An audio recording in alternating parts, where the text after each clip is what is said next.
अखंड महाराष्ट्राचा विचार करता, अखंड विश्वाचा विचार करता, या विश्वातील एक अधिकार संपन्न संत. मुळात संत म्हटलं की त्याच्यापुढं विशेषत्वाने अधिकार संपन्न हा शब्द जोडावाच लागत नाही. या महाराष्ट्राच्या मातीमध्ये जेवढे म्हणून संत झाले, सगळेच्या सगळे संत अधिकार संपन्न. ज्याचा त्याचा अधिकार वेगळा आहे, ज्याचं त्याचं अधिष्ठान वेगळं आहे, ज्याचं त्याचं कार्यकर्तृत्व वेगळं आहे. ज्ञान म्हटलं की ज्ञानोबा आठवतात, शांती म्हटलं की नाथबाबा आठवतात, भक्ती म्हटलं की नामदेवराय आठवतात, आणि वैराग्य म्हटलं की जगद्गुरु तुकोबराय आठवतात. त्यातही दशरथबुवा थोडं शांत आहे का? या महाराष्ट्राच्या मातीची अवस्था अशी झाली होती, या महाराष्ट्राच्या मातेला कोणी वाली राहिला नव्हता. राजा रामदेवराय, राजा कृष्णदेवराय हे दोन्ही राजे मरून गेले, आणि हे दोन्ही राजांनंतर मोडून पडलेला हा महाराष्ट्र उभा करण्याची जबाबदारी ज्ञानोबांनी स्वतःच्या खांद्यावर घेतली, आणि वारकरी संप्रदाय नावाचा एक संप्रदाय उभा केला. त्या संप्रदायाचा पाया माझ्या ज्ञानोबांनी रचला. संप्रदायाला आधार देण्याचं काम पैठणच्या नाथांनी केलं. जनार्दन एकनाथ खांब दिला भागवत. या संप्रदायाच्या विस्ताराची जबाबदारी संतश्रेष्ठ नामदेवरायांनी स्वतःच्या खांद्यावर घेतली, आणि महाराष्ट्रापुरता मर्यादित असणारा हा संप्रदाय नामदेवरायांनी पंजाबापर्यंत नेऊन पोचवला. पाठीमागल्या काही दिवसापूर्वी एक मराठी साहित्य संमेलन पंजाबला झालं, घुमान या ठिकाणी. बहुतेक नामदेवरायांचे 65 दोहे, पंजाबांचा शिखांचा जो पवित्र ग्रंथ आहे गुरुग्रंथ साहेबा, त्या गुरुग्रंथ साहेबामध्ये नामदेवरायांचे 65 दोहे सापडतात. आणि 65 दोहे सापडल्यानंतर त्या सगळ्या शिखांनी विनंती केली, म्हणे जर एका संताचं साहित्य एवढं गोड असेल तर आमची अशी इच्छा आहे, आम्हाला सगळ्याच संतांचं साहित्य वाचायचं. म्हणून त्यांनी विनंती केली आणि एक मराठी साहित्य संमेलन पंजाबला घ्यायला लावलं. त्या मराठी साहित्य संमेलनात नामदेवरायांचा प्रचंड गौरव झाला. पण राहतं असं, नामदेवरायानंतर बरीच वर्षे या महाराष्ट्राच्या मातीत कोणी संतच जन्माला आले नाहीत. मग अडचण अशी राहते, चांगली माणसं जन्माला नाहीत आली की वाईट माणसं हायदोस घालतात, एवढं नक्की. चांगली माणसं संपली की वाईट माणसाचं तुम्हाला ऐकून घ्यावं लागतं, एवढं मात्र निश्चित. आजही दुनिया जी वाईट आहे वाईट आहे वाईट आहे असा बोबाटा झालाय ना, ती वाईट माणसं वाईट वागतात म्हणून दुनिया वाईट नाही, चांगली माणसं वेळ प्रसंगी मुख गिळून गप्प बसतात म्हणून दुनिया वाईट आहे. वाईटाचा प्रभाव वाढायचं कारण एकच आहे, वाईट तपली कामं प्रामाणिकपणे करतायत, पण चांगली माणसं स्वतःच्या कामापासून कधी कधी प्रवृत्त व्हायला लागली, आणि मग अशा वेळी समाजाचा नायनाट होतो, एवढं मात्र निश्चित. आणखी एक वाक्य आहे का, लेखणी गुलाम झाली आणि वाणी गुलाम झाली की समाजाचा नायनाट होतो, हे निश्चित. या दोन गोष्टी कधी कोणाच्या गुलाम झाल्या नाहीत पाहिजेत. लेखणी लिहायला लागली तर नामदेव ढसाळासारखी लिहिती झाली पाहिजे, आणि वाणी बोलायला लागली तर शिवाजीराव भोसल्यांसारखं प्रखड बोलता आलं पाहिजे. लेखणी वाणी गुलाम झाली की मग समाजाचा नायनाट होतो, एवढं मात्र निश्चित. सहज साधं सोपं. नामदेवरायानंतर बरीच वर्षे या महाराष्ट्राच्या मातीत कोणी संतच नव्हता, आणि त्या काळामध्ये 1645ला एक घटना घडली. त्या छत्रपती शिवाजी राजांनी 18 पगड जातीची माणसं एकत्र केली आणि स्वराज्याची शपथ घेतली. ज्या क्षणाला स्वराज्याची शपथ घेतली त्या क्षणाला देहूमध्ये जन्माला आलेल्या एका महात्म्याच्या एक गोष्ट लक्षात आली. हा महाराष्ट्र मोठा करायचा झाला ना उभा करायचा झाला, मोडून पडलेली माणसं पुन्हा उभा करायची झाली तर फक्त तलवारीच्या जोरावर महाराष्ट्र उभा राहणार नाही. जेवढ्या ताकदीनं तलवार उभे राहिली तेवढ्याच ताकदीनं आम्हाला टाळ घेऊन उभा राहावं लागेल. या न्यायानं धारकऱ्याच्या जोडीला वारकरी उभा राहावे लागतील. या न्यायानं जगद्गुरु तुकोबांनी पुन्हा जे झोपले होते त्यांना जागा केलं, जे जागे होते त्यांना उठून बसवलं, बसले होते त्यांना उभा केलं, उभा होते त्यांना चालायला लावलं, चालत होते त्यांना पळायला लावलं, आणि पळणाऱ्याच्या खांद्यावर वारकरी संप्रदायाचे निशान देऊन या वारकरी संप्रदायाला पुन्हा एकदा पुनर्जीवन दिलं. ज्या जगद्गुरु तुकोबांनी सगळ्या समाजातली उलट तुकोबा कीर्तनाला उभा राहिले, गळ्यात गाडग बांधलेली, पाठीला खराटा बांधलेली माणसं तुकोबांच्या समोर यायची, म्हणायची, बुवा आता एवढ्यात तुम्ही म्हणला तीर्थी दोंडा पाणी देव रोकडा सज्जनी. जर तो देव प्रत्येकाच्या अंतकरणात असतो तर तो देव आमच्या अंतकरणात असेल का? आणि आमच्या अंतकरणात असणारा देव आम्हाला कधी भेटेल का? असं जेव्हा लोकांनी तुकोबांना विचारावं तेव्हा तुकोबांनी सांगावं, रे माझा वारकरी संप्रदाय कुठल्या धर्माला नावं ठेवत नाही, कुठल्या धर्माची चापलूसी करत नाही. या संप्रदायानं कुठल्या धर्माला निषिद्ध मानलं नाही आणि या संप्रदायानं कुठल्या धर्माला डोक्यावर घेतलं नाही. जर या संप्रदायाने कुठल्या धर्माला निषिद्ध मानलं असतं तर आज महाराष्ट्राच्या मातीत 20 पेक्षा जास्त मुस्लिम कीर्तनकार दिसले नसते. हा संप्रदाय जातीवर प्रेम करणारा संप्रदाय नाही, महाराष्ट्राच्या पवित्र मातीवर प्रेम करणारा संप्रदाय आहे. तुकोबांनी सर्वांना आव्हान केलं, या संप्रदायात जातीपातीला थारा नाही रे, कुणी या रे अरे लहान थोर जाती बलती नारी नर करावा विचार नलगे जिंदा कवनाची. यारे यारे लहान थोर जाती बलती नारी नर करावा विचार नलगे जिंदा कवनाची. जाती बलती नारी नार करावा विचार नलगे जिंदा कवनाची.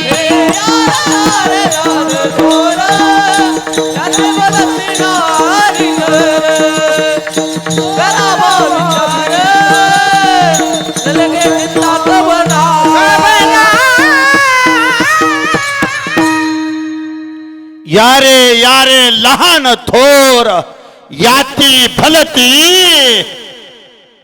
बुवा कोणत्याही जातीचा असला तरी चालेल हो. एखादा स्वतःला उच्च समजणाऱ्या जातीत जन्माला येऊन चांडाळासारखं आयुष्य जगत असेल तर त्याच्या एवढा पापी दुनियेत दुसरा कोणी नाही. आणि समाजानं ज्या जातींना गावकुसाच्या बाहेर काढलं अशा जातीत जन्माला येऊन सुद्धा एखादा जर पवित्र आयुष्य जगत असेल तर त्याच्या एवढा मोठा वारकरी दुसरा कुणी नाही. तुकोबा सांगतात, तुका म्हणे नाही जाती सवे काम, ज्याचे मुखी नाम तोची धन्य. ज्याचं मुख आमच्या भगवंताचं नाव घेतो तो आमच्यासाठी धन्य आहे. जातीपातीवर आघात घालणारे संत श्रेष्ठ तुकोबा आजच्या अभंगामध्ये जगातला सगळ्यात मोठा सिद्धांत. परत जय श्रीराम, परत विठ्ठल विठ्ठल म्हणा वेळोवेळा. गोड गोड गोड ऐका मगर महाराज, हे ज्या जगद्गुरु तुकोबांनी सर्वांना अधिकार दिला ते जगद्गुरु तुकोबा आजच्या अभंगामध्ये जगातला सगळ्यात मोठा सिद्धांत सांगतात. सिद्धांत सिद्धांत सिद्धांत म्हणजे नेमकं काय? जे वाक्य काल खरं होतं, आज खरं आहे, उद्या खरं आहे, त्या वाक्याला सिद्धांत म्हणायचं.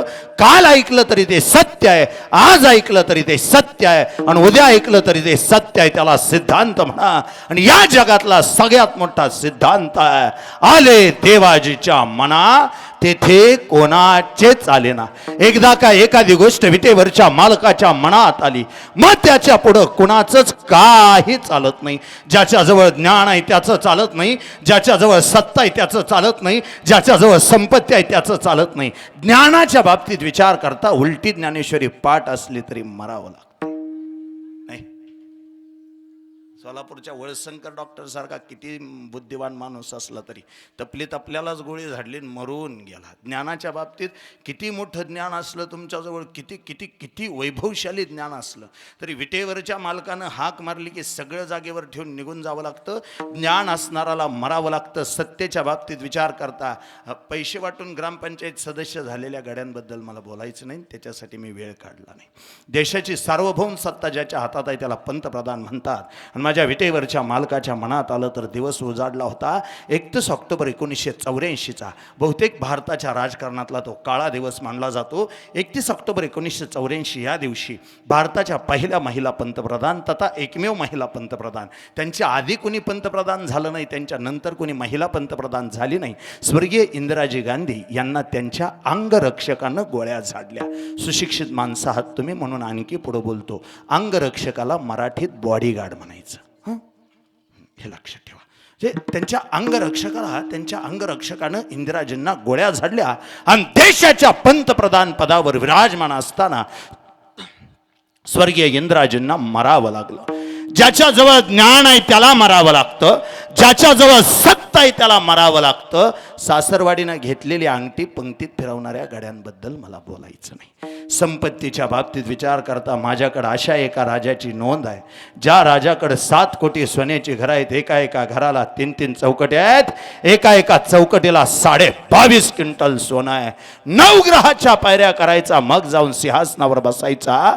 9 ग्रहाच्या पायऱ्या करून सिंहासनावर बसायचा. देवाचा राजा इंद्र त्याच्या डोक्यावर छत धरून उभा राहायचा. तुमचा वायुदेव त्याचं नगर झाडायचा. मेघराजा त्याच्या घरी पाणी भरायचा. गणपती त्याची गाढवं वळायचा. खंडोबा त्याची दाढी करायचा. शनिदेवाच्या मस्तकावर पाय द्यायचा. मग तो सिंहासनावर आरूढ व्हायचा. तो राजा जर देवपूजा करायला बसला तर तुमचा ब्रह्मदेव त्याच्या पुढं गंधगुळी उघडून द्यायचं काम करायचं. एवढा ज्या राजाचा अधिकार आहे त्या राजाचं नाव आहे राजा रावण. राजा रावणाने एक दिवशी स्वतःच्या दरबारात आलेल्या साधूला प्रश्न विचारला, महाराज मी मरण कसा? बहुतेक रावणाचं असं मत होतं, एवढी श्रीमंती आहे म्हटल्यानंतर मी मरणारच नाही. आणि असे बरेच रावण सध्या सुद्धा जिवंत आहेत, ज्यांना वाटतं या संपत्तीच्या जोरावर मी अमर होईल. समोर उभा असणाऱ्या साधूनं सांगितलं, रावणा, अजराजाचा मुलगा राजा दशरथाचा विवाह कौशल्या मातेशी होईल आणि त्या दोघांच्या पोटी जन्माला आलेला राम नावाचा पोरगा एक दिवशी तुला मारून टाकन. रावण म्हणे, बहुतेक तुम्हाला आपली संपत्ती माहित नाही, कुणास ठाऊक, अहो प्रचंड संपत्ती आहे. त्या साधूनं सांगितलं, रावणा, एवढी संपत्ती असली तरी या संपत्तीतली एक कवडी सुद्धा तुला सोबत नेता यायची. सांगते कबड्डी गेली नाही, गेली नाही. सांगते कबड्डी गेली नाही. सांगत कबड्डी गेली नाही. सांगत कबड्डी गेली नाही. तुका मैंने जाती संपदा ये बड़ी, तुका मैंने जाती संपदा ये बड़ी. सांगते कबड्डी गेली नाही. सांगते कबड्डी गेली नाही. तुका म्हणे जाती संपदा ये बडी, तुका म्हणे जाती संपदा ये बडी. सांगत कबड्डी गेली नाही.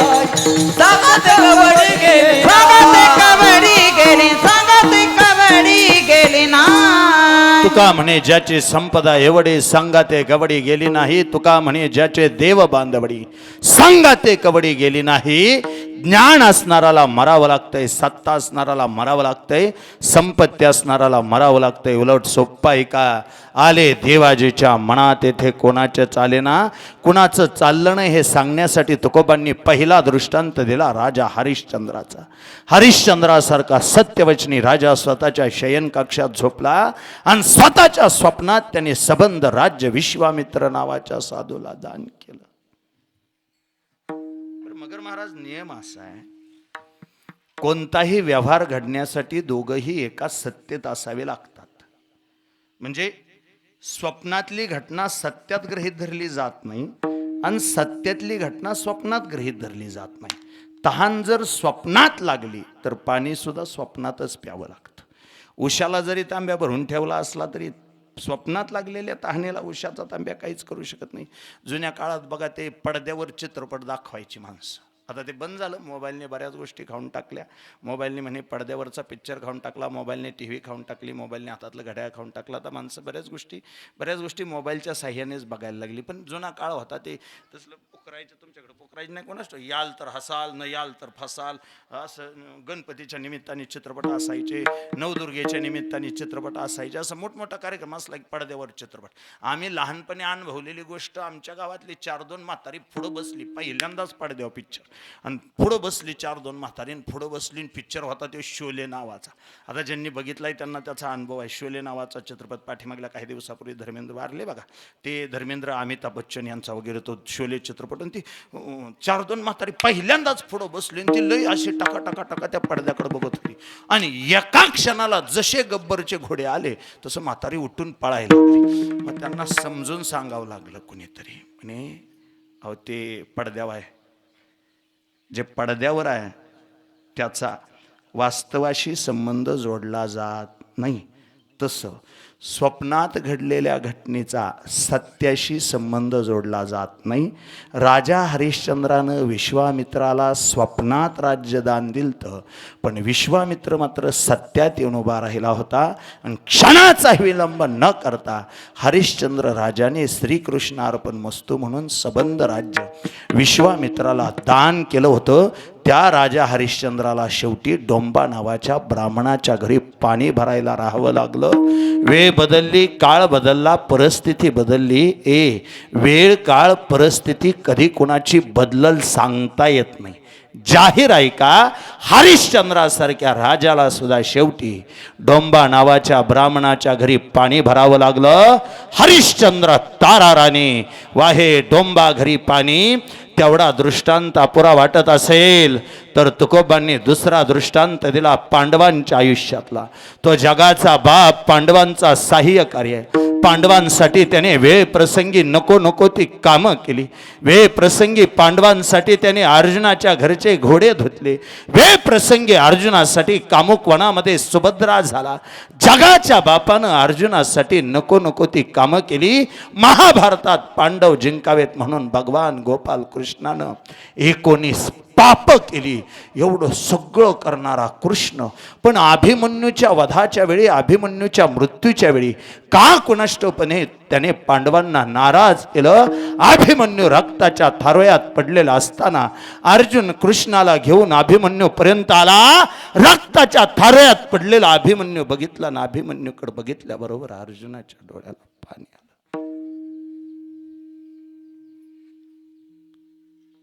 देवा, मला माहिती आहे तुझा नियम आहे, घेशी तेव्हा देशी ऐसा असशी उधार. काहीतरी घेतल्याशिवाय तू कुणाला काही देत नाही. द्रौपदीला साड्या पुरवल्या, बदल्यात चिंदी घेतली. सुदाम्याला सोन्याची नगरी दिली, बदल्यात पोहे घेतले. शबरीला मोक्ष दिला, सायुज्यता दिली, बदल्यात उष्टी का होईना बोरं घेतली. देवा, आज एक बाप स्वतःच्या लेकरासाठी हात जोडून उभा आहे. सर्वसाधारण माणूस जागेपणे तुझं भजन करत असेल, यात काय नवल आहे कृष्णा. हा अर्जुन झोपल्यानंतर या अर्जुनाच्या अंगावरचा रोम न रोम कृष्ण कृष्ण कृष्ण भजन करतो. देवा, माझ्या वाट्याचं सबंध पुण्य घे, पण माझ्या लेकराला मात्र आयुष्य दे. दशरथ बुवा, तिथं जसं बाप पोराच्या आयुष्यासाठी प्रार्थना करत होता, तशीच गेल्या वर्षी ही दोन्ही पोरं स्वतःच्या बापाच्या आयुष्यासाठी प्रार्थना करत होती. एकाचं नाव प्रणव आहे, एकाचं नाव प्रकाश आहे.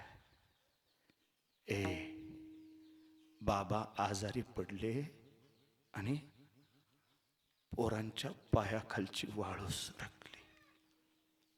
बाप आहे, आपल्यासाठी त्या बापाने प्रचंड खस्ता खाल्लेत. आपल्यासाठी तो बाप प्रचंड झटला आहे. देवा, आयुष्यातलं सगळी संकट आमच्या बापानं स्वतःच्या छातीवर घेतली, पण आमच्या आयुष्यात आम्हाला कधी त्रास होऊ दिला नाही. आता आम्ही दोघं कर्तृत्ववान झालोय. आता आम्ही दोघं आयुष्याच्या चांगल्या वाटेनं निघालोय. देवा, अजून काही दिवस आमचा बाप आमच्या जवळ असायला पाहिजे. अंगणात असणाऱ्या सगळ्या झाडांनी फळेच द्यावीत असं काही नसतं. काही झाडं नुसती सावलीसाठी जपायची असतात. आमचा बाप आम्हाला सावली देणारं झाड आहे. आमचा बाप आम्हाला आधार देणारं झाड आहे. म्हणून पोरं प्रचंड प्रयत्न करत होती. दवाखान्यातून बरं झालं म्हणून घरी आणलं. आदल्या दिवशी सायंकाळी बापाने पोट भरून जेवण केलंय. आणि अशा वेळी त्या बापाला पहाटे 3-3:30 वाजता हृदयविकाराचा तीव्र झटका आला. पोरांनी बाप गाडीत भरला आणि पहिल्यांदा लेकरांना जो आठवला त्याला देव म्हणा. त्या देवाची आठवण करत पोरं सांगत होती, देवा, आमच्या बापाने आयुष्यभर तुझ्या कीर्तनावर प्रेम केलं. आमच्या बापाला तुझी कीर्तनं आवडायची. गावच्या पारायणामध्ये आमचा बाप सर्वांच्या पुढं असायचा. भगवंता, एवढ्या दुःखातून फक्त आम्हाला बाजूला काढ. म्हणून लेकरं हात जोडून उभा राहत होती. पण विशाल बुवा का कुणास ठाऊक ते कृष्णाच्या मांडीवर अभिमन्यूची मान होती. कृष्ण अभिमन्यूचा सक्का भाचा आहे. अभिमन्यू कृष्णाचा सक्का भाचा आहे. कृष्णाने स्वतःच्या हाताने अभिमन्यूचे डोळे झाकले. ज्यानं अभिमन्यूला आयुष्य दिलं नाही, तो तुमच्या माझ्यासारख्यांचं आयुष्य काय वाढवून देणार आहे. पांडवांचा सहाय्यकारी राज्यवरून केले दोरी. महाराज, आम्ही नेमकं काय करावं. माणूस म्हणून हायच काय तुमच्या हातात म्हणून तुम्ही धडपड करणार आहे. विटेवरच्या मालकानं आयुष्य नावाचं पुस्तक तुमच्या आमच्या अंगावर फेकलं. त्या पुस्तकाचं पहिलं पान त्याने स्वतःकडे ठेवलं. त्या पुस्तकाचं मधलं पान त्याने स्वतःकडे ठेवलं. त्या पुस्तकाचं शेवटचं पान त्याने स्वतःकडे ठेवलं. आयुष्य तुमच्या आमच्या हातात आहे. पण आज बी जन्म नावाची गोष्ट भगवंताच्या हातात आहे. निसर्ग नावाची गोष्ट भगवंताच्या हातात आहे. आणि मृत्यू नावाची गोष्ट भगवंताच्याच हातात आहे. तुम्ही आम्ही कितीही प्रयत्न केला तरी आजपर्यंत आम्हाला जन्मावर विजय मिळवता आला नाही. आजपर्यंत आम्हाला निसर्गावर विजय मिळवता आला नाही. माणसाने रक्तगट शोधून काढले. ए नावाचा रक्तगट शोधला, बी नावाचा रक्तगट शोधला, AB नावाचा रक्तगट शोधला, O नावाचा रक्तगट शोधला. हे सगळे रक्तगट शोधले. ह्याचे पॉझिटिव्ह निगेटिव्ह तयार केले. आणि अभ्यासांती माऊलीबुवा त्यांना असं कळालं, AB रक्तगट असणारा कुणाचंही रक्त घेऊ शकतो. त्याला सर्वयोग्य ग्राही म्हणतात. O रक्तगट असणारा कुणालाही रक्त देऊ शकतो. त्याला सर्वयोग्य दाता म्हणतात.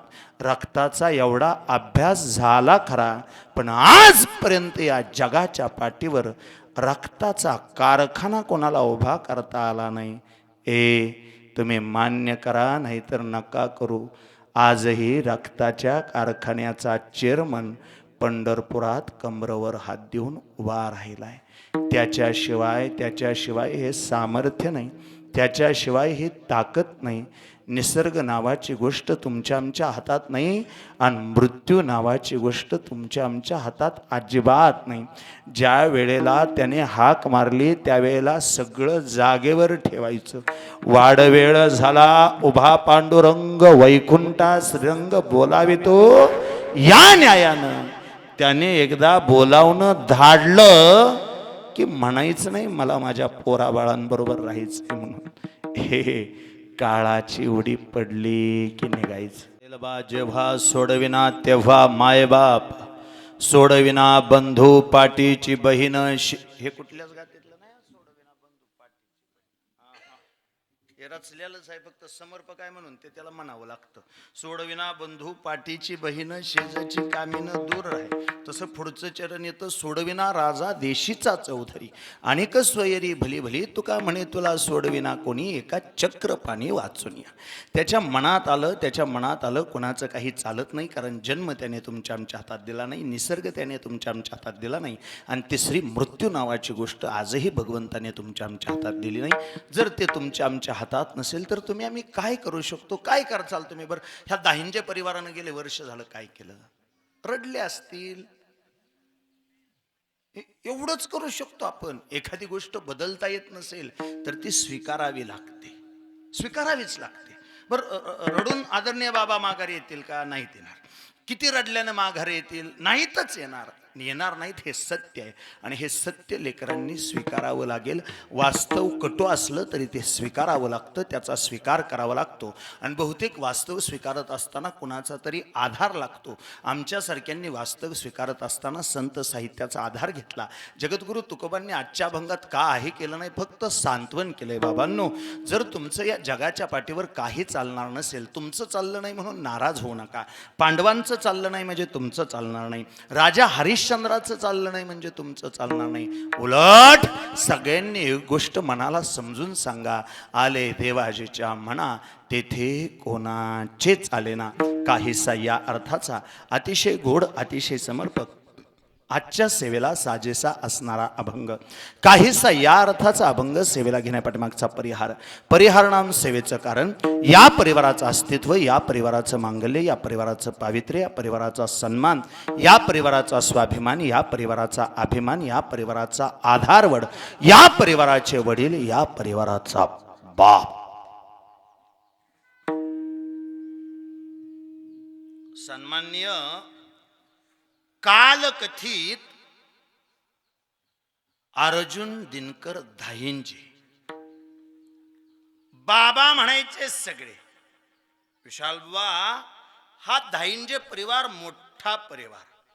कालकथित महादेवराव धाईंजे, आदरणीय संदीपानजी धाईंजे, त्यांच्यानंतर आदरणीय चांगदेवजी धाईंजे, त्यांच्यानंतर आदरणीय अर्जुनराव धाईंजे, त्यांच्यानंतर आदरणीय भीमरावजी धाईंजी. हे बंधू, एवढे बंधू, एवढे बंधू, जे प्रचंड प्रेमाने जगलेली ही माणसं, प्रचंड आनंदाने जगलेली माणसं. तसं तर प्रेम आणि आनंद ह्या अलीकडच्या गोष्टी आल्या. मी सहज साधं सोपं बोलतो गड्या. एक काळ असा होता, एक वेळ अशी होती, पोटाला पोटभर खायला नव्हतं.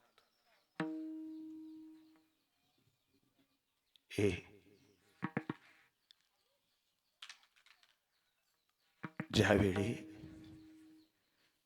गरिबी नजरेच्या समोर थैमान घालत होती, त्यावेळी या सगळ्या लोकांनी आपापलं कर्तृत्व दाखवण्यासाठी प्रयत्न केला.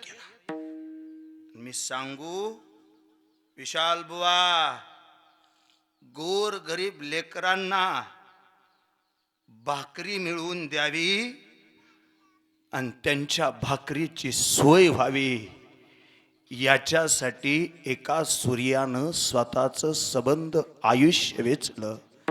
आणि सबंध आयुष्य वेचून आरक्षण असेल, तथा गोर गरिबांचं शिक्षण असेल, ह्या सगळ्या गोष्टी लोकांच्या, बहुजनांच्या हातात दिल्या.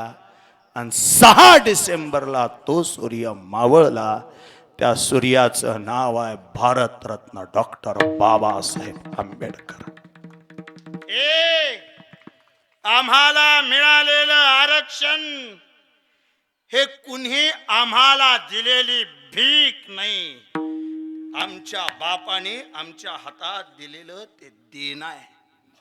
आणि याच गोष्टी प्रमाण मानून, बरं आणखी एक वाक्य बोलतो, चला लक्षात आलंय म्हणून.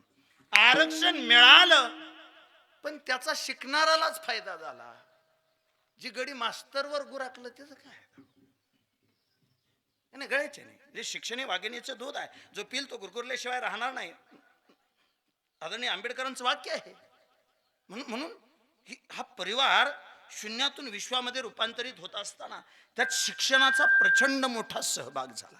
सगळी माणसं आपापल्या परीनं पोटाची खळगी भरण्यासाठी पण मार्गी लागली. अशा वेळी सगळ्यांचं चांगलं झालं, सगळा परिवार आनंदात होता. सगळा परिवार आनंदात असताना आदरणीय बाबांच्या बाबतीत विचार करता, बाबा मात्र सगळ्या जाती धर्मांना सोबत घेऊन चालणारे. कुठल्या जातीचा गंध कधी त्यांच्या मनाला स्पर्श करून गेला नाही. कदाचित त्यांचं मत असं होतं, उगवलेला सूर्य भगवा असतो म्हणून त्याला कोणी हिंदू म्हणतं काय, हा निसर्ग हिरवा दिसतो म्हणून त्याला कोणी मुस्लिम म्हणतं काय, आणि आकाश निळा असतं म्हणून त्याला कोणी बौद्ध म्हणतं काय.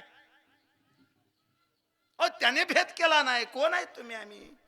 आणि बहुतेक हा सर्व धर्मसमभावाची परंपरा त्यांच्या अंतकरणात असताना, त्यांच्या पुण्यस्मरणाच्या निमित्ताने सुद्धा सर्व धर्मसमभावाची सगळ्यात मोठी परंपरा उभी राहिली. आज एका बौद्ध धर्मियांच्या दारात कीर्तन असताना हिंदू धर्मातला कीर्तनकार कीर्तनाला उभा राहतो आणि मुस्लिम धर्मियांचा साऊंडवाला तिथं ऑपरेट करतो. ह्याच्यापेक्षा अजून वेगळं काय असं. वेगळी काय संप्रदायातून तरी तुम्हाला अपेक्षित आहे. ह्याच्यापेक्षा वेगळं. उलट मी सांगतो, बाबांसारखी माणसं समाजाला मार्ग दाखवून गेली. काल परवा मला त्या सावडीचे चाचा भेटले काल कीर्तनात पुण्यात. हे सहदेव कुठे बसलाय सहदेव, हे ते काय तिथे बसलाय. त्याच्या गावचे चाचा भेटले. पुण्यात कीर्तन केलं काल आम्ही, सकाळचं कीर्तन हडपसर फुरसंगी तिथंच केलं. श्राद्धाच कीर्तन होतं. मुस्लिम धर्मियाचा माणूस भेटला बिचारा. एवढं गोड बोलला तो आमच्या बरोबर. मी सहज साधं सोपं बोलतो. कुठलाच धर्म कधीच वाईट नाही, कुठल्याच धर्माची शिकवण कधी वाईट नाही. गौतम बुद्धांचं तत्वज्ञान जर तुम्ही वाचलं, त्यांची पंचशील तत्व जर तुम्ही समोर घेतली तर लक्षात येईल जगण्याच्या दिशा नेमक्या काय आहेत, जगण्याचा नेमका आधार कोणता आहे. आणि कली माझी बौद्ध हो आधार आहे सगळ्या गोष्टींना. गौतम बुद्ध तथा बोधिसत्व डॉक्टर बाबासाहेब आंबेडकर यांच्या पवित्र चरणावरती विनम्र अभिवादन करतो.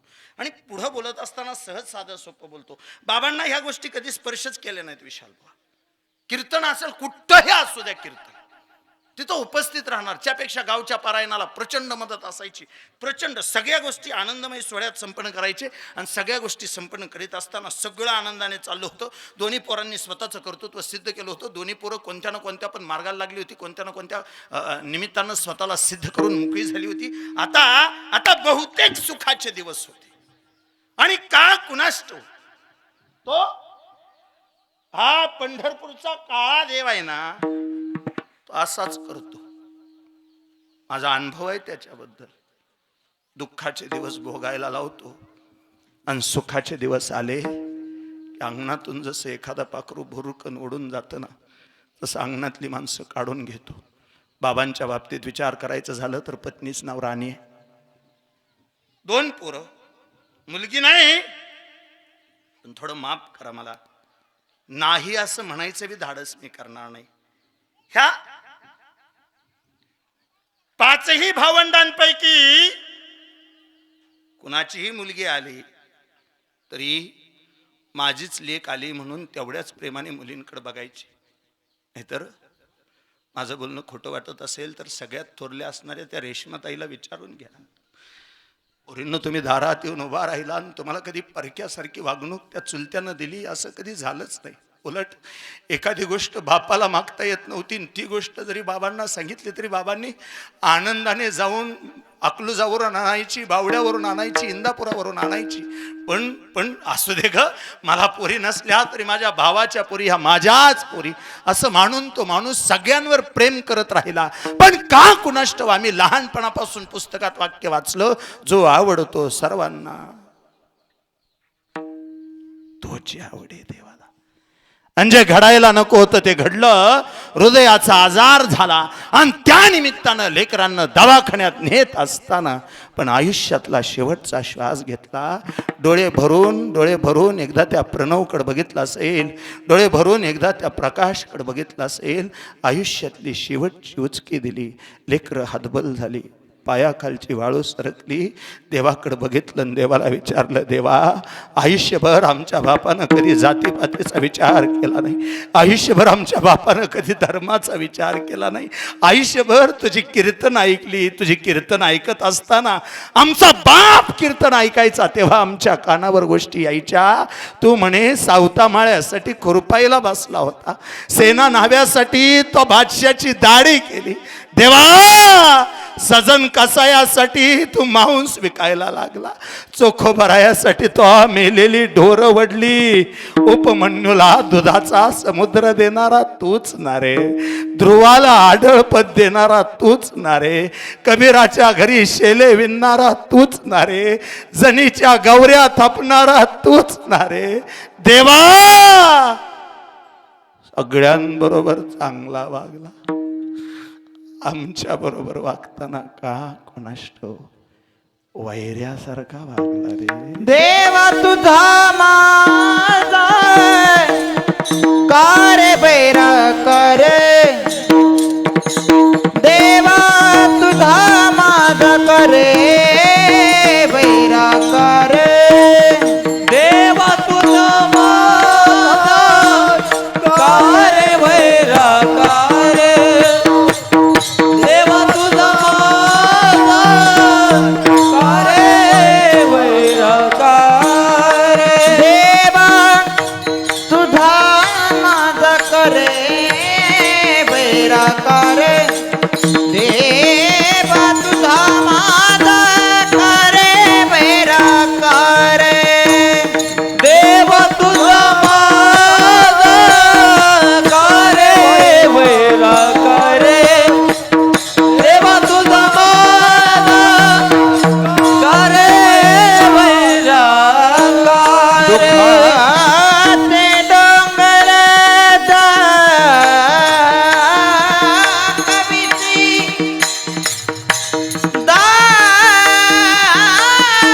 दाखविती देवा, देवा देवा देवा,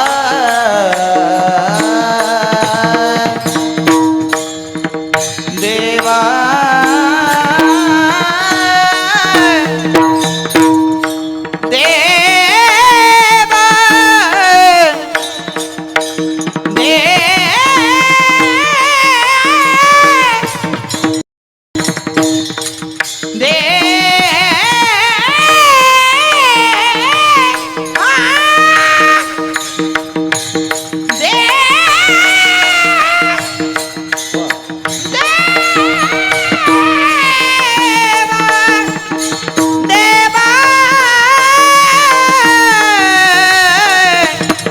दुःखाचे डोंगर दाखविती,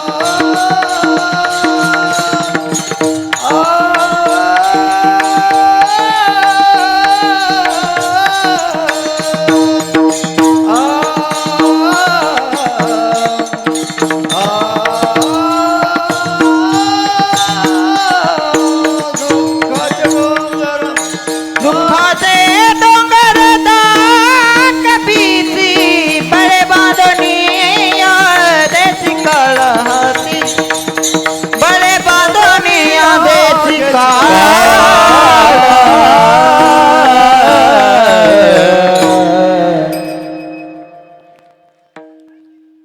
देवा तुझा माझा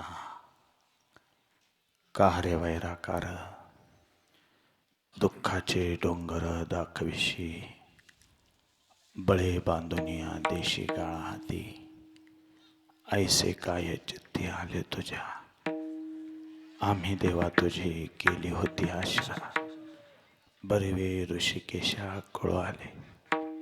देवा का कुणाष्टो, पण पण थोडा वैऱ्यासारखा वागला रे. राहतं असं.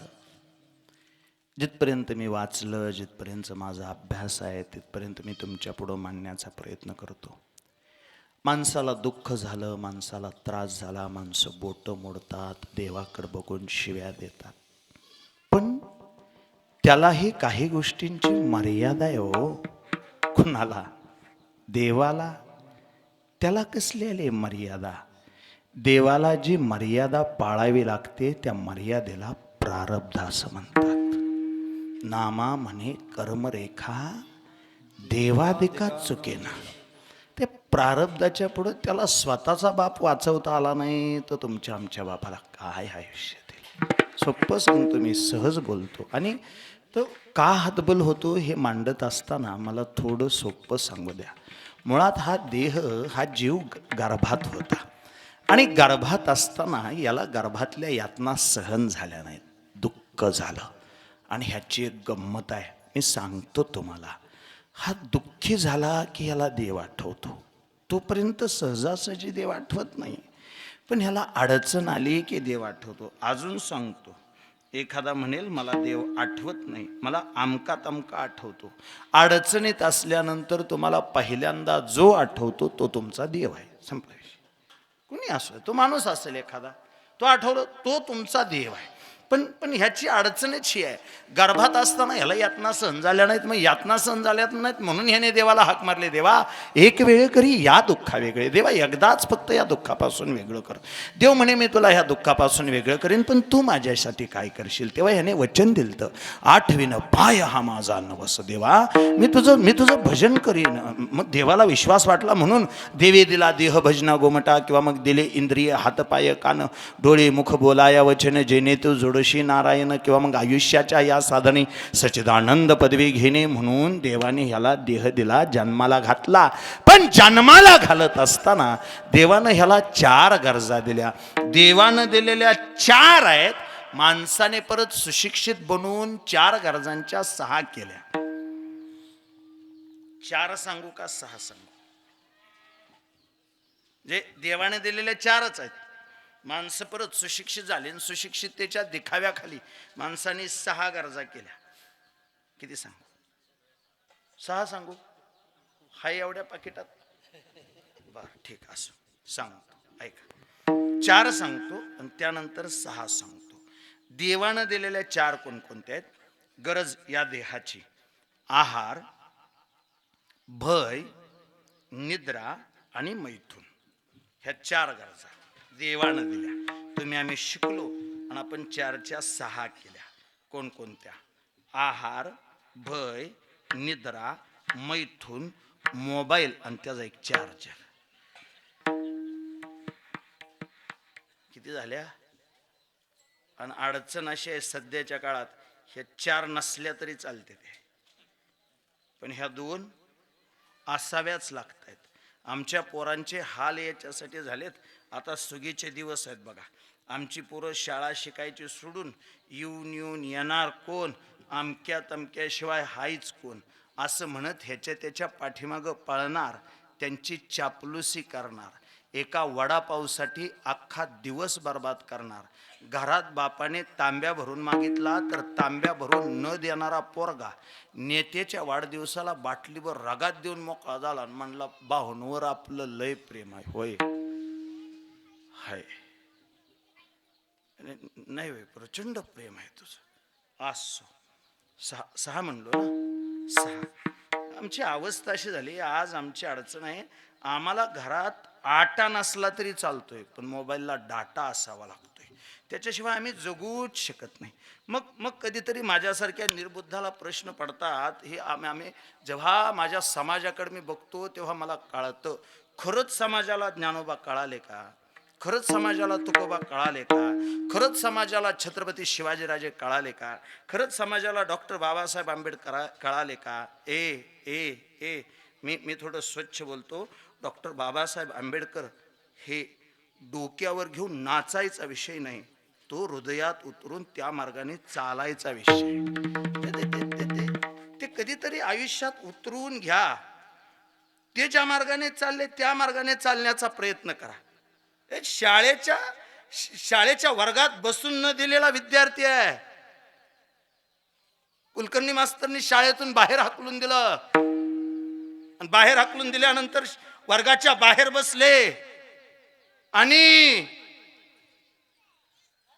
त्यांचा आदर्श घेऊन अमेरिकेचा एक माणूस राष्ट्राध्यक्ष होतो, नाहीतर अमेरिकेत काळा माणूस राष्ट्राध्यक्ष होऊच शकत नव्हता, पण बराक ओबामा नावाचा माणूस डॉक्टर बाबासाहेब आंबेडकरांचा आदर्श घेऊन अमेरिकेचा राष्ट्राध्यक्ष होतो आणि जगातला सर्वोत्तम त्या कोलंबिया विद्यापीठाचा विद्यार्थी निवडतो. तेव्हा या जगातला सर्वोत्तम विद्यार्थी म्हणून डॉक्टर बाबासाहेब आंबेडकरांची निवड होते आणि ज्या विद्यार्थ्याला वर्गात बसून दिलं नव्हतं त्या विद्यार्थ्याचा जगातल्या सगळ्यात मोठ्या विद्यापीठाच्या समोर सिम्बॉल ऑफ नॉलेज म्हणून पुतळा उभा केला जातो आणि सगळ्यात मोठ्या महासत्तेचा राष्ट्राध्यक्ष त्यांच्या पुढे नतमस्तक होतो.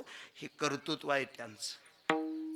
आम्ही बहुतेक ते मार्ग कधी निवडलेच नाहीत हो.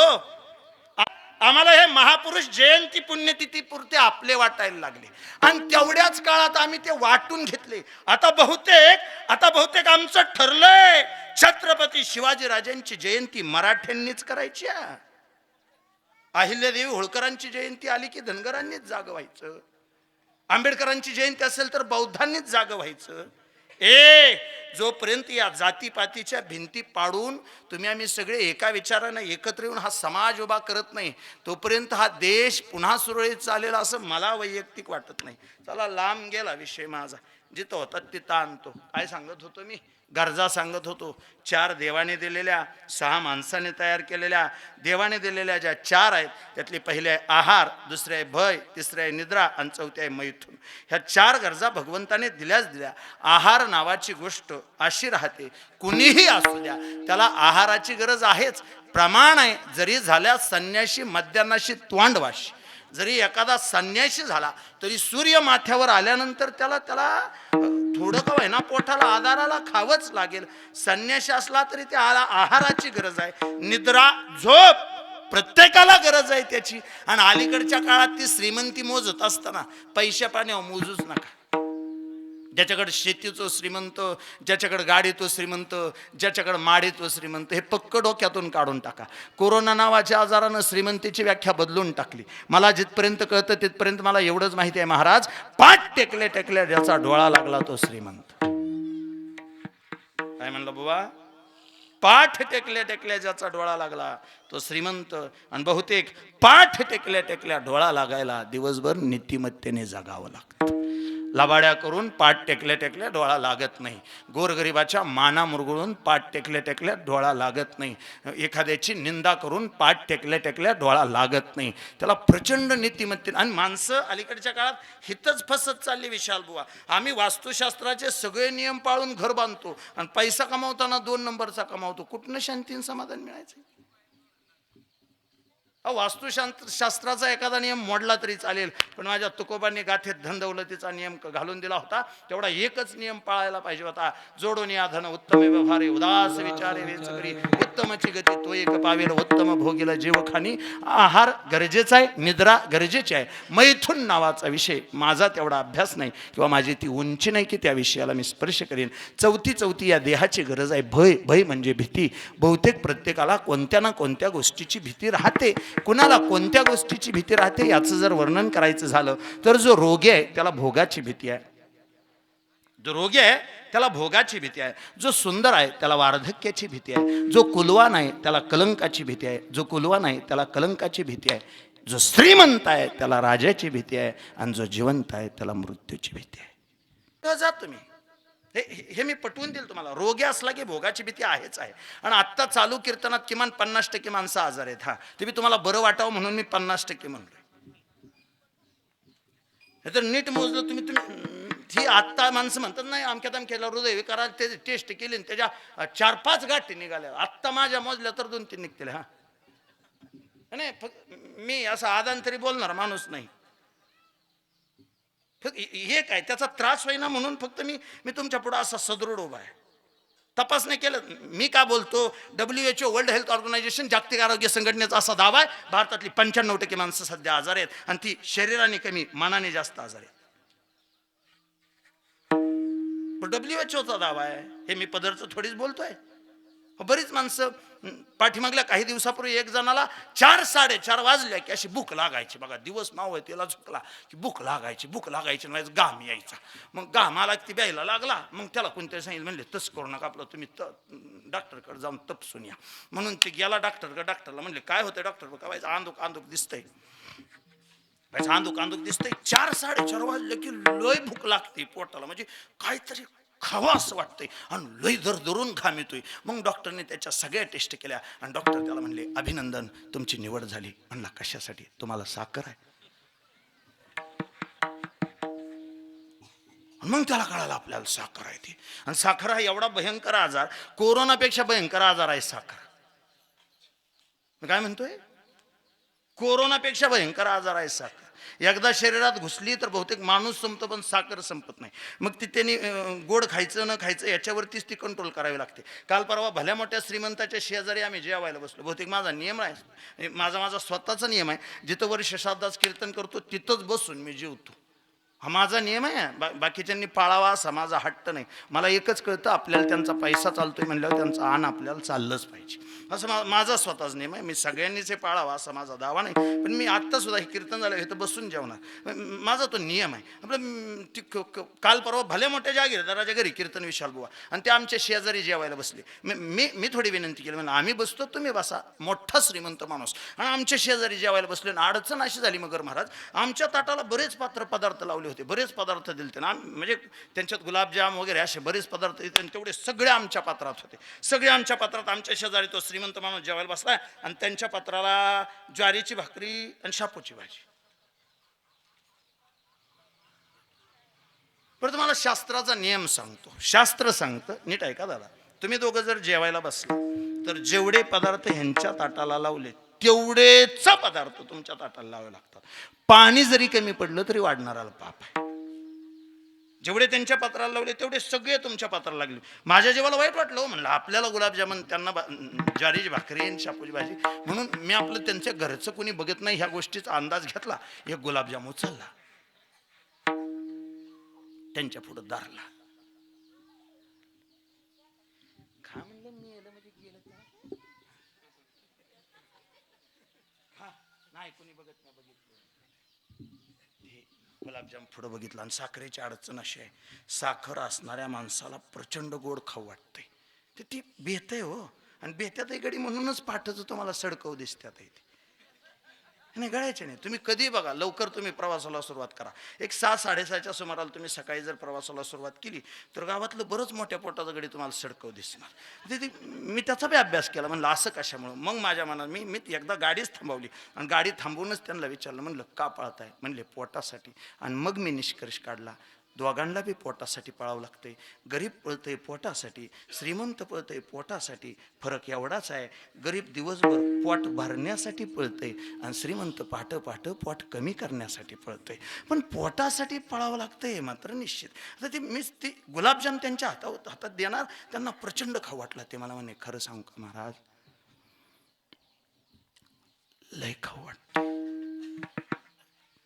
पण जर मी गुलाबजाम खाल्ला तर तुम्हाला पुढल्या वर्षी सुद्धा आमच्या घरी यावं लागेल.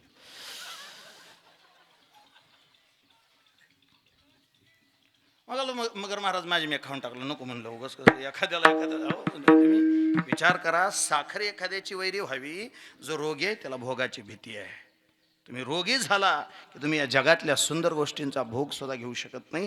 रोग्याला भोगाची भीती आहे. जो श्रीमंत आहे त्याला राजाची भीती आहे. जो सुंदर आहे त्याला वार्धक्याची भीती आहे. जो कुलवान आहे त्याला कलंकाची भीती आहे. आणि कुलवान माणसाने दुसऱ्या कोणत्या गोष्टीला भिवू नये, पण कलंकाला मात्र प्रचंड भ्यावं. कारण कलंक ही अशी गोष्ट आहे, एकदा येऊन आयुष्याला चिकटली माणूस संपतो, पण कलंक कधी संपत नाही.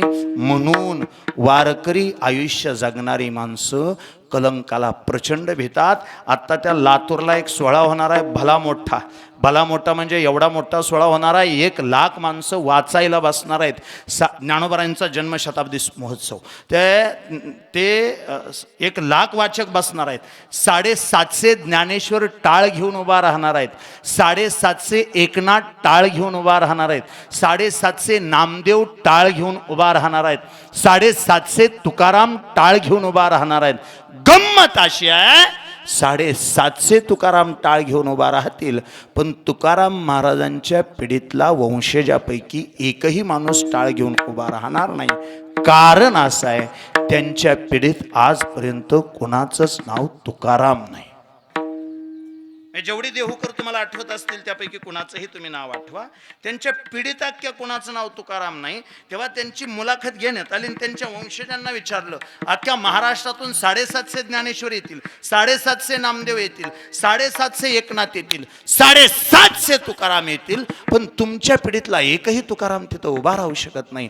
असं का? तेव्हा त्यांनी दिलेलं उत्तर असं आहे, आमच्या पिढीत एकच तुकाराम झाला जो निष्कलंक आयुष्य जगून गेला. आमच्यामुळं परत त्या नावाला कलंक लागू नये म्हणून आम्ही कुणाचंच नाव तुकाराम कुणाचंच ठेवत नाही. कारण आमच्याकडे एक तुकाराम आहे जो निष्कलंक आणि प्रचंड अभ्यास आणि विद्रोही आयुष्य जगून गेला. हे ऐका गड्या, सहज साधं सोपं ऐका.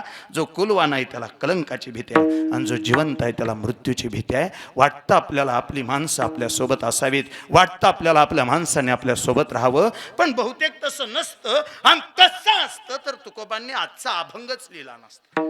आले देवाजीच्या मनात तुकोबा लिहितायत, काहीतरी घडलं असेल हो. विनाकारण बोलायला, विनाकारण रचायला या व्हॉट्सअपच्या कविता नाहीत. ह्यांच्या प्रत्येक अक्षराला काही ना काही किंमत आहे. तुकोबा आले देवाजीच्या मना लिहिताय, त्याच्या पाठीमागं काहीतरी घडलं असेल. काहीतरी घडलं म्हणण्यापेक्षा घटना अशी घडली होती, पहाटेची वेळ होती आणि तुकोबांच्या दारात येऊन बैलगाडी उभा राहिली.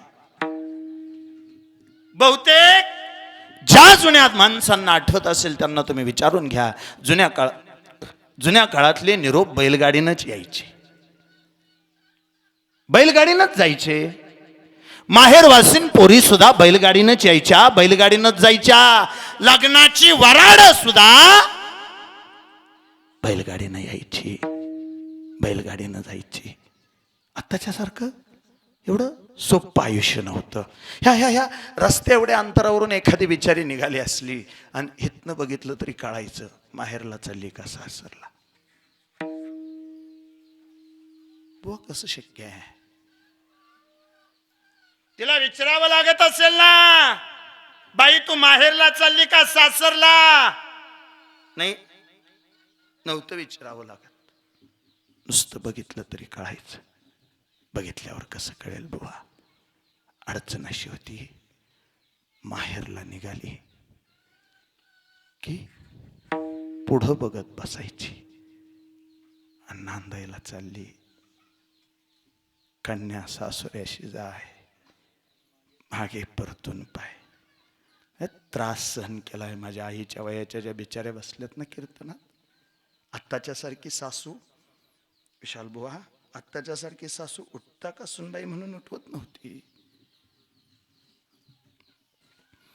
एवढ्या पोरींची लग्न झालेली असायची. सुन म्हणणारी झोपलेली असायची, सासू जवळ यायची, केस धरायची, मेलेलं जनावर जसं ओढत नेतात तसं ओढत न्यायची आणि दळ म्हणायची. सून जात्याजवळ दळायला बसायची, बारकी असायची पोरगी, पाणी यायचं डोळ्याला तिच्या.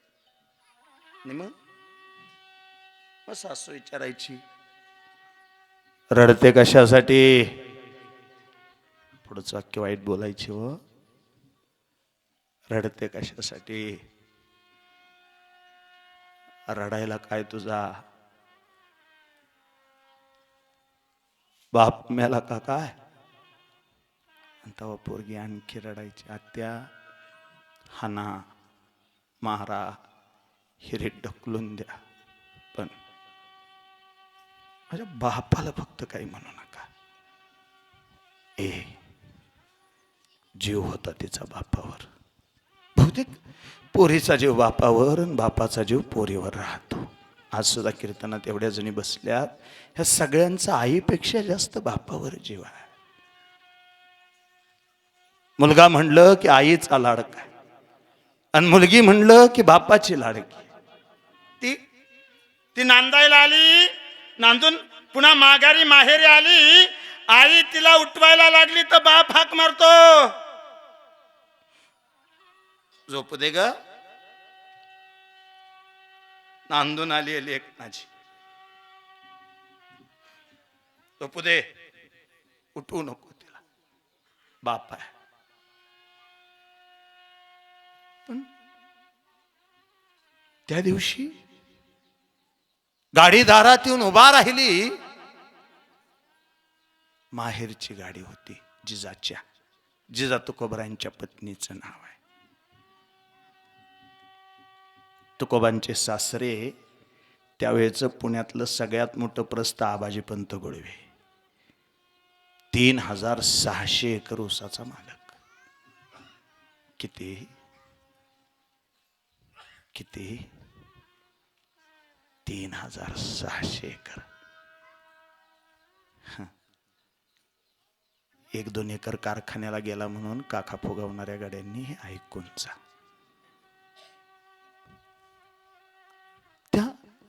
त्या श्रीमंताची लेक तुकोबांची पत्नी आहे. ती दारात बैलगाडी बघितली, त्यात काही छोटे छोटे बारकावे असे होते. बैलांच्या पाठीवर झुले असल्या की निरोप आनंदाचा, पाठीवर झुली नसल्या की निरोप दुःखाचा. बैलांच्या गळ्यात चाळ असले की निरोप आनंदाचा, गळ्यात चाळ नसले की निरोप दुःखाचा. बैलक्याने बसायला घेतलं असलं की निरोप आनंदाचा, बैलक्याने बसायला घेतलं नसलं की निरोप दुःखाचा. त्या दिवशी बघितलं, दारात पहाटेच्या वेळेला गाडी आली, हाक मारली म्हणून जिजा बाहेर आली आणि बाहेर येऊन बघती तर माहेरची बैलगाडी दिसली. काळ होता, माहेरचं कुत्रं दिसलं तरी अप्रूप वाटायचं. आत्ताच्या सारखे फोन नव्हते आणि बहुतेक फोन नव्हते म्हणूनच संसार सुखात होते. अलीकडल्या बऱ्याच सुशिक्षित पोरींच्या आयुष्याचं वाटोळं तिच्या आईनं केलं.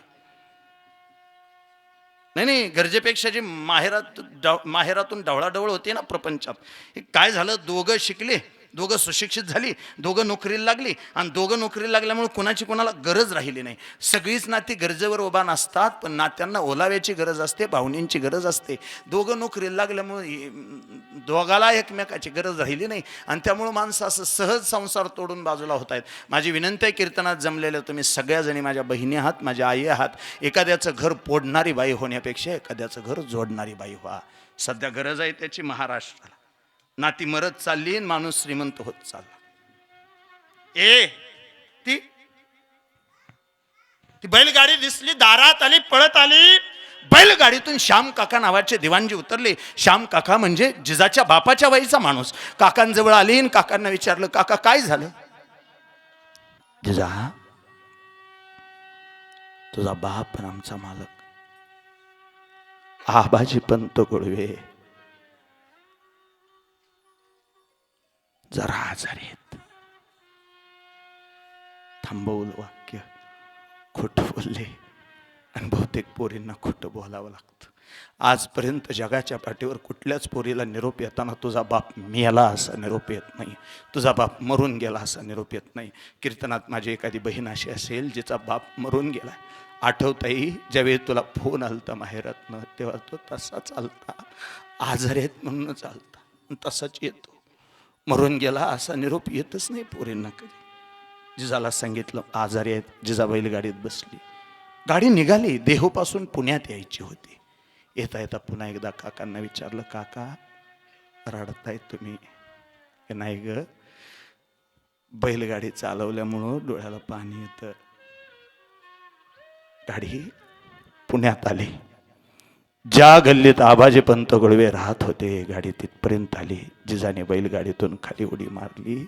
4-2 स्त्रियांनी तोंडाला पदर लावला होता, तोंडाला पदर लावलेलं बघितल्या क्षणी धावत आली, समोर आली. बापाचं प्रेत झोपवलं होतं, त्या प्रेताला कडाडून मिठी मारली. बाबा म्हणून आर तारोळी ठोकली. बाबा उठा, तुमची बाहुली आली आहे, तुमची लेक आली आहे, तुमची सानोली आली आहे. उठा, बोला माझ्या बरोबर. बोलला असेल काय बाप? बोलला असेल? हो, नाहीत बोलत माणसं. हे मला कुणाच्या भावनेला स्पर्श नाही करायचा किंवा भावनेचं भांडवल नाही करायचं. मला फक्त एवढं सांगता का कीर्तनात रेश्माताई कुठं बसलीये? ताई, तू माझ्या बहिणीसारखी आहे. मी जमलेल्या समाजाला एक विषय पटवून द्यायचा म्हणून तुझ्या बरोबर बोलतो. तिथूनच एक हाक फक्त बाबांना मार बरं. बाबा, ज्या पोरी आल्यानंतर तुमचं काळीच सुपावाने मोठं व्हायचं, पोरगी तुम्हाला हाक मारते. लेकीसारखं तुम्ही ज्या पोरींना जीव लावत होता, पोरगी तुम्हाला हाक मारते. जास्त अपेक्षा नाही आमची. एक शब्द बोला फक्त तिच्याबरोबर. एक एक नाहीत बोलत, नाही ती बोलत माणसं. फोटो बोलत नाहीत म्हणून जिवंत माणसाबरोबर बोलून घ्या. तर हे जमलेल्यापैकी 50% जण सख्या भावाबरोबर बोलत नाहीत. बोलले तर इंदापूरच्या कोर्टात बोलतात. त्यांना वकिलाची गरज आहे 2 सख्या भावांना बोलायला. पण रोज कीर्तन आहेत, रोज प्रवचन आहेत, गावची पारायण रोज आहेत. मी म्हणतो, गौतम बुद्धांनी, डॉक्टर बाबासाहेब आंबेडकरांनी तर ह्याच्यापेक्षा वेगळा मार्ग काय दाखवला रे? माणसाने माणसावर प्रेम करावं ह्याच्यापेक्षा मोठा परमार्थ नाही. मूर्तीपूजेला विरोध केला ह्याचा अर्थ असाच आहे. दगडातल्या मूर्तीला विरोध केला, माणसातल्या मूर्तीला सदैव दंडवत आहे. आणि चला ना, संप्रदायांतरी ह्याच्यापेक्षा वेगळं काय सांगितलं? माणसातला देव ओळखा. मगाशी मी आलो तेव्हा ते काका खूप सुंदर बोलत होते. अर्थात मला त्यांचा परिचय नव्हता, पण ते गाडगे बाबांचे दृष्टांत देत होते, कर्मवीर भाऊराव पाटलांचे दृष्टांत देत होते. ह्या माणसांनी माणसातलाच देव जागा केला. तुकोबांनी माझ्या माणसातलाच देव जागा केला. नाही, अरे तो देव तुमच्या अंतकरणात राहतो. ज्याला माणसातला देव कळाला नाही त्याला दगडातला काय कळणार आहे? घरात बापाला खायला भाकरी देत नाही, आण देत नाही, आणि त्याच्या भजनाला दम नाही, रोज कीर्तनाला जातो. कोण विचारत? मार्गशीर्षातले गुरुवार धरले काही जणींनी. घरात सासू बरोबर बोलत नाही पापी. कवा बोलणार आहे? मेल्या. आपण तीच माणसा विशाल बुवा मेलेल्या मड्याजवळ बसतो आणि त्याला बोल बोल बोल बोल म्हणून विनंती. अरे जिवंतपणे बोलला नाही तू. बरं काय परिस्थिती आहे? कुठल्या कंपनीच्या बॅग घेऊन शाळेत गेलता विचारा बरं त्यांना, जे 2 जण बोलत नाहीत ते. अहो, युरियाची ठिकी होती शाळेत जायला, 5 पैसे द्यायची आई. आठवत असले तर बघा, ते 5 पैसे चौकोनी होते पण कोपरा नव्हता त्या 5 पैशाला. ते 5 पैसे घेऊन शाळेत गेला आणि थोरला पुढं पळत गेला. त्याने दुकानदाराच्या फळीवर 5 पैसे ठेवले. दुकानदाराने 1 गोळी दिली आणि त्याला ती खाऊ वाटली नाही का, तर बारका माग पळत येतोय म्हणून. एक कमनशिबी होता थोरला. त्याने ती 1 गोळी घेतली, शर्टाच्या कोपरात धरली, फोडली. बदनशिबी त्याला कधीच गोळी बराबरीत फुटली नाही. सदै 1 तुकडा मोठा झाला आणि 1 तुकडा बारका झाला. बारका तुकडा स्वतःच्या हातात तो दाबून धरायचा, मोठा तुकडा धाकट्या भावाच्या हातात द्यायचा आणि धाकट्या भावाला खा म्हणायचा, खा. धाकट्याने मोठा तुकडा खाल्ला की मोठ्याचं पोट भरायचं. त्या दिवशी मोठ्यानं अख्ख्या जगाला एक गोष्ट पटवून दिली ती, प्रत्येक वेळी खाऊनच पोट भरत असं नाही, कधी कधी देऊन बी पोट भरत. काखरीभर जमिनीसाठी एकमेकाबरोबर न बोलणारांनो, कुठला परमार्थ करायला निघालाय आणि कुठला देव शोधायला निघालाय? माणसांबरोबर बोलून घ्या. मोठे असाल तर माफ करा आणि लहान असाल तर सहन करा. पाखरासारखी माणसं निघून चाललेत. बरं तुम्ही विचारा त्या प्रकाशला, प्रणवला विचारा, वाटलं होतं काय घरातून बाबा त्या दिवशी जातील म्हणून? जो बाप आपल्या पंक्तीला जेवतो तो बाप दुसऱ्या दिवशी बघायला भेटतो नाही. तुम्ही कोणत्या घमेंडीत जगताय? तुम्हाला वाटतं तुम्ही मरणार नाही? आज ह्यांच्या दारात मी उभा आहे, उद्या माझ्या दारात मंडप असू शकतो. मृत्यू हे अंतिम आहे म्हणून चांगलं जगा, आपल्या माणसांवर प्रेम करा, आपल्या माणसांशी बोलून घ्या. व्हा थोडं लहान, ज्याला गरज आहे त्याने लहान व्हावं. मीपणा घेऊन नाती तोडण्यापेक्षा कमीपणा घेऊन नाती जोडून घ्या. कोण खातो तुमच्या इनशर्टला? आमच्या गावात बेकारी इनशर्ट करून फिरतात. माणसाचं काय आमची अडचण अशी झाली, थोडं सुशिक्षित झालं की आम्हाला असं वाटतं गाव येडन मी एकटा शाणा झालो. नाही, एका गुंठ्यात घर बांधलं, त्याला कंपाऊंड केलं, कंपाऊंड करून त्याला गेट लावलं, गेटला बोर्ड लावला कुत्र्यापासून. मग तुझ्या घरात माणसं राहतच नाहीत वे. अरे अतिथी देवोभवची परंपरा आहे आपली. माणूस यावं, माणसाने कब्बर चहा प्यावा, घासभर अन्न खावं. जिथं गेल्यानंतर माणसाला समाधान वाटतं ते घर श्रीमंताचं. हे मोठमोठ्या बिल्डिंग हे पक्कड डोक्यातून काढून टाका. ज्या अंगणात लहान लेकरं खेळतात आणि ज्या घरात म्हातारी माणसं हसत जागतात ते श्रीमंताचं घर आहे. कुठल्या श्रीमंतीच्या गप्पा? कोण विचारतो तुम्हाला तुझ्या बँकेत किती पैसे आहेत म्हणून? विचारलं एखाद्या पाहुण्याने आलेल्या? अहो तुमची भेट झाली तर तुम्हाला विचारतील तुमचे आई वडील कसे आहेत. बोला. बरेच जण बापाबरोबर बोलत नाहीत. आता काय कुठल्या विषयाला स्पर्श करायचा? गुळव्यांची प्रेत यात्रा निघाली. चौघांची राहते खांदेकरी, 3 भाऊकीतले आणि 1 स्वायरा म्हणून तुकोबरायांनीच खांदा दिला थेट प्रेताला. आणि प्रेत यात्रा 20व्यापर्यंत आली. काही धर्मनियम पाळावे लागतात. 20व्याच्या जागेवर आलं की बहुतेक प्रेत खाली ठेवलं जातं. माणसं म्हणतात 20वा द्या. कुणाला 20वा कोणाला? प्रेताला? त्याला कुठला आला 20वा? सगळ्या 20व्याच्या पलीकडे निघून गेला होता. आता त्याला 20वा नाही, 20वा खांदेकऱ्यांना.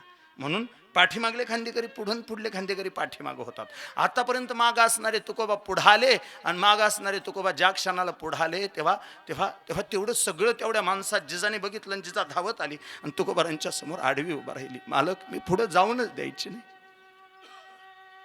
पाया पडते. मला माहिती आहे ज्या यमानं माझा बाप मारलाय तो यम तुमचं नाव घेतलं तरी घाबरतो. तुकाराम नाम घेता कापे यम, धन्य तुकोबा समर्थ तेने केला हा पुरुष. मालक, मला माहिती आहे ज्या काळानं माझा बाप मारलाय तो काळ रोज येथून तुम्हाला सलाम करून जातो. काळ गुलाम सलाम करी तुकया करी रावत असे. बालक पाया पडते. त्या यमाला सांगा, त्या काळाला सांगा आणि माझा बाप तेवढा मला जिवंत करून द्या. मागितला नसता, पण एक अडचण आहे. अजून घरात माझा लहान धाकटा भाऊ बिगर लग्नाचा आहे. इच्छा एवढीच आहे, बापाच्या हातून पोराच्या डोक्यावर अक्षदा पडायला पाहिजे होत्या आणि मग बापाच्या आयुष्याचा शेवट व्हायला पाहिजे होता. बाबा, सगळ्या जमलेल्या लोकांची सुद्धा अशीच इच्छा आहे. बाकी काही नाही. मृत्यू आम्हाला मान्य आहे, मरावं लागतं आम्हाला माहिती आहे. फक्त एक व्हायला पाहिजे होतं. या दोघांपैकी किमान एकाचा तरी मंगल परिणय तुम्ही तुमच्या डोळ्याने बघायला पाहिजे होता. तुमच्या हातानं तुम्ही त्या पोरांच्या विवाहामध्ये उपस्थित राहायला पाहिजे होतं. इच्छा तृप्त राहतात काही काही? सांगा बुवा, असं का झालं? तेव्हा तुकोबांनी जिजाची समजूत काढली. नाही, जिजाची नाही, ज्यांच्या आयुष्यातून बाप निघून गेला त्या प्रत्येकाची समजूत काढली. आपल्याला वाटतं आपला बाप आपल्या जवळ असावा, आपल्या बापानं अजून काही आयुष्य आपल्या समवेत घालवावं, पण आपल्या मर्जीनं दुनिया चालत नसते. सूर्य उगवला की मावळणार निश्चित, वेली बहरली की सुकणार निश्चित, फुल फुललं की कोमेजणार निश्चित, माणूस जन्माला आला की मृत्यू होणार निश्चित. जिजे अगं असं नसतं ग जिजा. ऊसापासून साखर आहे, साखरेचा पुन्हा ऊस नाही. दुधापासून तूप आहे, तुपाचं पुन्हा दूध नाही. देहापासून प्रेत आहे, प्रेताचा पुन्हा देह नाही. वाटतं आपल्याला आपली माणसं आपल्या सोबत असावीत, पण एकदा का एखादी गोष्ट त्या देवाच्या मनात आले देवा जीत मना, आले देवा जीत मना.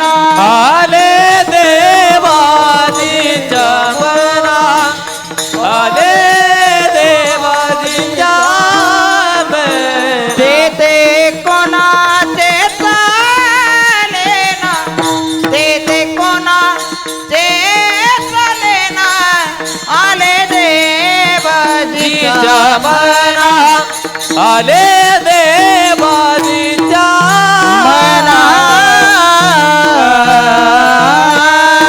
आले देवाजीच्या मनात तेथे कोणाच्या चालेना हरिश्चंद्र तारा राणी वाहिडोंबा घरी पाणी पांडवांचा सहाय्यकारी राज्यवरून केले दुरी महाराज हे सगळं मान्य ज्या देवाच्या मनात आल्यानंतर कुणाचं काही चालत नाही त्या देवाचं नाव विडोबा रखुमाई डोंबार विठोबा रखुमाई डोंबार कुमार विठोबा रखुमाई गोबार कुमाई विठोबा रखुमाई गोबार कुमाई विठोबा रखुमाई गोबार कुमाई विठोबा रखुमाई गोबार कुमाई विठोबा रखुमाई गोबार कुमाई विठोबा रखुमाई गोबार कुमाई विठोबा रखुमाई डोंबार कुमाई विठोबा रखुमाई गोबार कुमाई गोबार कुमाई विठोबा रखुमाई देवाजीच्या मनात तेथे कोणाच्या चालेना हरिश्चंद्र तारा राणी वाहेडोंबा घरी पाणी पांडवांचा सहाय्यकारी राज्यवरून केले दुरी धावत्या वेगामध्ये स्पष्टीकरणासहित उच्चारासहित अभंगाच्या 3 चरणाचा अर्थ सांगून झाला.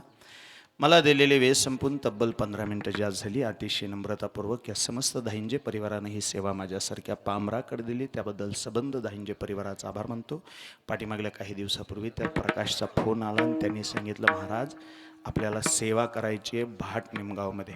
त्याने दिलेल्या विनंतीला मान देऊन इथपर्यंत येणं झालं. तुम्ही सगळे सेवेसाठी उपस्थित राहिला. तुम्हा सर्वांच्या चरणावरती नम्रतापूर्वक नतमस्तक होतो. आजच्या सदर कार्यक्रमाची सुरुवात बुद्धपूजेने झाली. त्यासाठी उपस्थित असणाऱ्या सगळ्याच संतजनांच्या तथा बुद्धिवंतांच्या चरणावरती नम्रतापूर्वक नतमस्तक होतो. बौद्ध धर्मातली काही अधिकार संपन्न महात्मे त्यावेळी त्या पूजेसाठी उपस्थित होते. त्या सर्वांच्या चरणावरती नम्रतापूर्वक नतमस्तक होतो. त्यांच्या चरणावरती नतमस्तक होत असतानाच आता सेवेसाठी उपस्थित असणारे हे सगळे वैष्णवजन वैष्णवश्रेष्ठ मस्तक माझा पायावरी या वारकरी संताच्या या न्यायानं तुम्हा सर्वांच्या चरणावर नतमस्तक. सन्मान्य मगर महाराज तुमच्या चरणावरती, सन्मान्य दशरथ बुवा तुमच्या चरणावरती, माऊली बुवा तुमच्या चरणावरती, मृदंग क्षेत्रातलं मोठं नाव इंदापूर तालुका भूषण हरिभक्तपरायण विशाल महाराज तुमच्या चरणावरती नम्रतापूर्वक नतमस्तक होतो. सदर कार्यक्रमाचं ज्यांनी अतिशय गोड चित्रीकरण केलं ते आमचे सहदेव दादा राजमुद्रा यूट्यूब चॅनलचे सर्वेसर्वा तुमचं अतिशय मनापासून आभार मानतो. त्यांचा आभार मानत असताना आजच्या सेवेसाठी उपस्थित असणारी ही लहान लहान लेकरं अशी जवळपास 100 लेकरं माझ्याकडे शालेय शिक्षण वारकरी शिक्षण घेतात. आता ह्या ड्रेसवरून तुम्हाला वाटायचं नाही पण मी स्वतः शिक्षक आहे. माझी मिसेस MSc BEd मॅथ आहे. आम्ही दोघं सर्व्हिस करत नाही. आम्ही दोघंही याच लेकरांचा सांभाळ करतोय. बहुतेक नाही आज आलं नाही अशी काही लेकरं आहेत ज्यांना आई नाही वडील नाही पण अशा लेकरांचा सांभाळ करतोय. अतिशय प्रामाणिकपणे जपतोय. अर्थात संस्थेची माहिती सांगितल्यावर काय जणाला वाटेल आता पैसे मागते कोणास ठाऊक. आजपर्यंत संस्थेच्या आडून कोणालाही कधीही 1 रुपया मागितला नाही आणि बहुतेक मरेपर्यंत मागायचं नाही असा माझा स्वतःचा एक हट्ट आहे, असा माझा दावा आहे.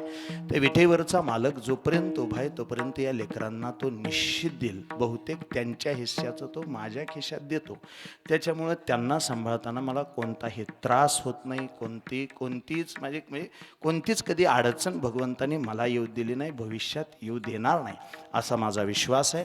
त्या लेकरांच्या चरणावरती नम्रतापूर्वक नतमस्तक होतो. सदर कार्यक्रमासाठी ज्यांनी अतिशय गोड साऊंड सिस्टम लावली दादा अतिशय मनापासून तुमचा आभार मानतो. सर्वांचा आभार मानत असताना झालेली सेवा अखिलकोट ब्रह्मांड पंढरीश पांडुरंग परमात्मा ज्ञानोबा तुकोबा आदी करून सर्व संतांच्या चरणावर समर्पित करीत असताना तुम्हा दोघांबरोबर शेवटचं वाक्य बोलतो आणि थांबतो. ऐका थोडं ताट बसा दोघं. काय म्हणून तुम्ही एवढा मोठा घाट घातला? कशासाठी? काय सिद्ध? काय कीर्तन मंडप, कीर्तनकार, साऊंड सिस्टम, हे सगळे वारकरी वा नीट ऐका नीट विचार. ही आदरणीय बाबांची आवड होती. कीर्तनावर त्यांचं प्रचंड प्रेम होतं आणि हे काय आपल्या बापासाठी काहीही करायची ह्या पोरांची तयारी होती. मी सांगू, तुमच्या दोघांच्याही चरणावरती नम्रतापूर्वक नतमस्तक होतो. माझा स्वतःचा विचार मांडतो. माळवादावर भात ठेवून कुणाचाच आत्मा शांत होत नाही. आदरणीय बाबांच्या आत्म्याला मुक्ती मिळावी, शांती मिळावी, याच्यासाठी एक करा. जोपर्यंत ती आई तुमच्याजवळ आहे तोपर्यंत तिचा प्रचंड चांगल्या पद्धतीनं सांभाळ करा. तिच्या डोळ्याला कधीच पाणी येऊ देऊ नका. रडतात माणसं, माणसं रडतात, नाही असं नाही. 26 नोव्हेंबर 1949च्या सायंकाळी डॉक्टर बाबासाहेब आंबेडकरांच्या शेजारी शंकर आनंद शास्त्री बसले होते आणि ही राज्यघटना भारताला सुपूर्द केल्यानंतर डॉक्टर बाबासाहेब आंबेडकरांच्या डोळ्याला पाणी आलतं. तेव्हा शंकर आनंद शास्त्रीने विचारलं होतं, बाबासाहेब आज तुम्ही रडता कशासाठी? तेव्हा त्यांनी उत्तर दिलं, 2 वर्ष 11 महिने 18 दिवसात भारताची राज्यघटना लिहून काढली. मसुदा समितीसारख्या संवेदनशील समितीचा अध्यक्ष झालो, पण हे सगळं करत असताना मला प्रचंड मोठा त्याग करावा लागलाय. डॉक्टर बाबासाहेब आंबेडकरांच्या आयुष्यात राजरत्न नावाचा मुलगा होता, जो मुलगा औषध पाणी मिळालं नाही म्हणून मरून गेला. ज्यांचं लेकरू औषध पाणी मिळालं नाही म्हणून मेलय, त्यांनी कित्येक लेकरांच्या पोटाला भाकरी दिली. तुम्हाला आम्हाला भारतरत्न माहीत आहेत, पण भारतरत्न होण्यासाठी राजरत्नाचा त्याग करावा लागतो.